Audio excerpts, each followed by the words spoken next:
Medical कॉलेजों में भर्ती के लिए एनईईटी परीक्षा फिलहाल टल जाएगी। मोदी सरकार सुप्रीम कोर्ट के आदेश की काट में अध्यादेश लेकर आ गई है। कैबिनेट से एनईईटी को मंजूरी भी दे दी गई है। राष्ट्रपति के हस्ताक्षर करने के साथ ही अध्यादेश कानून बन जाएगा। आज ही अरविंद केजरीवाल ने मोदी को चिट्ठी लिखकर एनईईटी से ही मेडिकल भर्ती की परीक्षा कराने को कहा था। और हमारे साथ जुड़ गए हैं इस वक्त प्रशांत, आखिर क्या परेशानी है सरकार को अगर एनईईटी की परीक्षा हो जाए तो?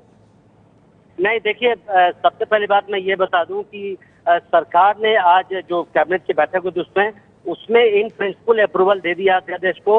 हमें हमारे सूत्रों ने बताया है कि जो लाया गया था उसमें कुछ परिवर्तन किए जा रहे हैं, उसके बाद वो राष्ट्रपति के पास भेजी जाएगी उनके मंजूरी के लिए। यहाँ पर मैं ये बता दूं, दो चीजें हैं जो हमें जानकारी मिली है। सरकार की ये योजना है कि जो केवल जो सरकारी परीक्षा जो होती है, जो सरकारी कॉलेजेस होते हैं हर राज्य में, उनके लिए ही नीट को जो 1 साल टाला जाएगा। जो प्राइवेट कॉलेजेस होते हैं, मैं आपको बता दूं, उसमें सरकार का मत है कि इसी साल से नीट को लागू करने के पक्ष में सरकार भी है। जो प्राइवेट कॉलेजेस जो देश के अलग अलग राज्यों में फैले हुए हैं, उनमें जो सीटों की भर्ती होगी वो नीट के ही जरिए होगी और इसी साल से वो लागू होगी। ये सरकार ने लगभग तय कर लिया और सरकार ने ये साफ कर दिया है। प्रशांत, तो इसका मतलब ये है कि जुलाई में जो तारीख तय की गई थी एनईईटी के एग्जाम की, उस तारीख को प्राइवेट कॉलेजेस के जो स्टूडेंट्स हैं वो एग्जाम दे सकते हैं?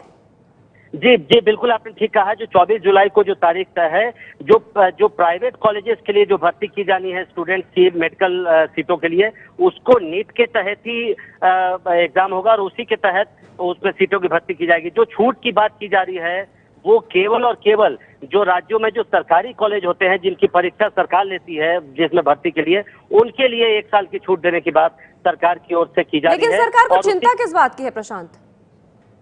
नहीं, देखिए, अभी 2-3 दिनों पहले सरकार को पार्लियामेंट जो खत्म हुआ है उसमें भी सारी पॉलिटिकल पार्टीज ने ये कहा था कि कम से कम खासकर जो साउथ के राज्य हैं, जो दक्षिण के राज्य हैं और महाराष्ट्र और गुजरात, ये 5-6 राज्य ऐसे हैं जिन्होंने कहा था कि चूंकि वहाँ के जो छात्र हैं वो अपने अपने लोकल लैंग्वेज में तैयारी करते हैं, लिहाजा अगर अचानक उनको नीट के तहत एग्जाम दिया जाएगा जिसमें हिंदी और इंग्लिश में ही होगा तो वो पिछड़ जाएंगे। लिहाजा 1 साल का उनको और वक्त दिया जाए जिससे वो तैयारी अपनी शुरू कर सके। जो मुख्य मांग थी सभी राजनीतिक दलों की, और उसके बाद 2 दिनों पहले एक ऑल पार्टी मीटिंग भी बुलाई गई थी जिसमें सभी राजनीतिक दलों ने सरकार से कहा था कि कम से कम 1 साल के लिए इसको टाल दिया जाए।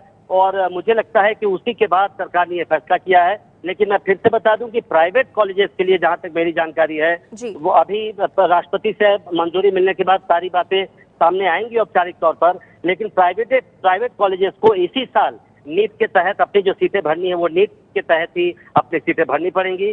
जो सरकारी कॉलेज है उनको 1 साल की छूट दी जाएगी। बहुत बहुत शुक्रिया आपका प्रशांत इस सारी जानकारी के लिए। तो अब जो एनईईटी है, जो 24 जुलाई को एक तारीख तय की गई थी, जो प्राइवेट इंस्टीट्यूट्स हैं उनके लिए एनईईटी की परीक्षा ही रखी जाएगी, लेकिन जो सरकारी कॉलेजेस हैं उनके लिए छूट चाह रही है सरकार और इसके लिए बाकायदा अध्यादेश लेकर आई है। मेडिकल भर्ती परीक्षा एनईईटी पर सरकार की तरफ से अध्यादेश है। सरकार एनईईटी टालने के लिए यह अध्यादेश लाई है, 1 साल का वक्त मांगा है, जबकि सुप्रीम कोर्ट ने आदेश दिया था कि 24 जुलाई को ही एनईईटी की परीक्षा रखी जाए।